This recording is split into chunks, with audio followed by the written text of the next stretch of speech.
Hello everyone, स्वागत है आपका आज की क्लास में। आज का प्रश्न है, दो संख्याओं का गुणनफल यदि 2160 है तो तथा उनका महत्तम समवर्तक 12 है तो संख्याएं ज्ञात कीजिए तथा ऐसे कितने युग्म संभव है। युग्म मतलब जोड़ी।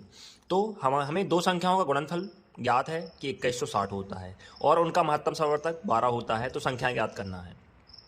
तो इसके लिए क्या करना होगा, हमें सबसे पहले तो महत्तम समवर्तक यानी HCF इसको जानना जरूरी है कि HCF क्या होता है।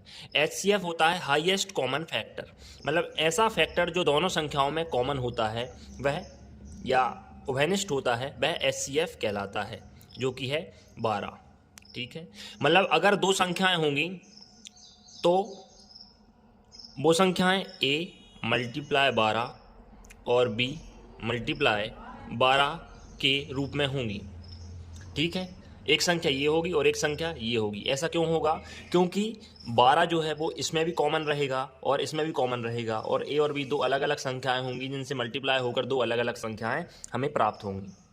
तो हम मानते हैं कि संख्याएं होंगी क्या, A मल्टीप्लाई 12 और B मल्टीप्लाई 12। अब क्वेश्चन हमें दिया गया है कि दो संख्याओं का गुणनफल 2160 है, तो क्वेश्चन के अनुसार हम करेंगे कि A मल्टीप्लाई 12 और इन दोनों का मल्टीप्लाई कर देंगे B मल्टीप्लाई 12। ठीक है, इनका मल्टीप्लाई क्या दिया है 2160। ठीक है, अब हम A मल्टीप्लाई B यहाँ रखेंगे, A और B को यहीं बचा लेंगे और 2160 के डिवाइड में ये दोनों 12 चले जाएंगे क्योंकि इनका हम कर देंगे पक्षांतर। तो ये 12 इस तरफ मल्टीप्लाई में है, इस तरफ जाएगा तो डिवाइड में हो जाएगा, और ये 12 भी इस तरफ मल्टीप्लाई में है तो इस तरफ बराबर की दूसरी तरफ जाएगा तो डिवाइड का हो जाएगा। ठीक है, जब हम इनको काटेंगे तो हमें प्राप्त होगा 15। ठीक है, ये आप सॉल्व कर लीजिएगा। 15 मतलब A मल्टीप्लाई B का मान क्या आया हमारे पास, A B का मान आया है हमारे पास 15। ठीक है, अब इसका मतलब जो ये A है और ये B है, इनका मान है, इन दोनों का मल्टीप्लाई करने पर प्राप्त होता है 15। तो जो इनका योग में बनाएंगे अपन, कैसे, सह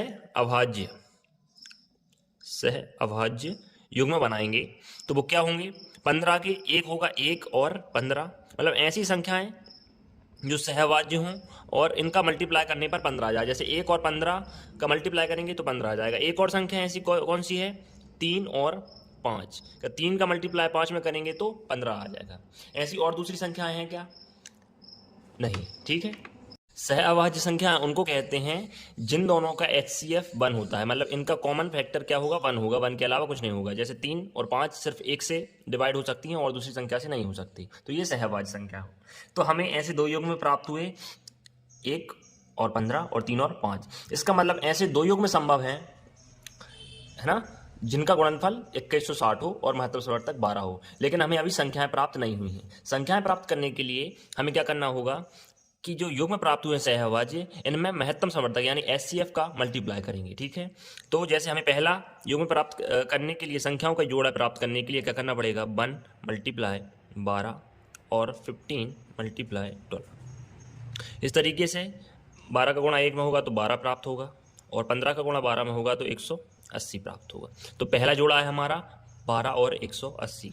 ठीक है, और दूसरी संख्या प्राप्त करने के लिए हम करेंगे 3 में 12 का मल्टीप्लाई और 5 में 12 का मल्टीप्लाई। तो हमें जो प्राप्त होगी संख्या में होंगी 12 3 36 और 12 5 60। तो ये हमारा आंसर है। संख्याएं हमें 12 और 180 प्राप्त हुई हैं और 36 और 60। ठीक है, ऐसे दो युग में संभव है, एक युग में ये है और दूसरा युग में ये है। यह एक प्रैक्टिस क्वेश्चन है, इसको सॉल्व करके इसके आंसर को कमेंट बॉक्स में कमेंट करें। वीडियो अच्छी लगी हो तो इसे लाइक करें और चैनल को सब्सक्राइब करें। धन्यवाद।